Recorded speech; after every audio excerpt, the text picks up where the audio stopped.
सपनों के बिन आँखों की जैसे कीमत कोई ना, वैसे हूँ मैं तेरे बिन, मेरी चाहत कोई ना, दर्दों।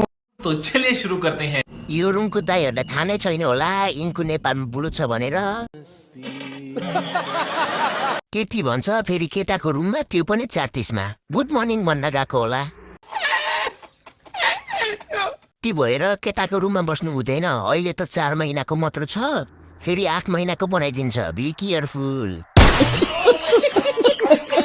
उही त्यत्रो केटाको बिचमा अझ एउटा केटी मात्र।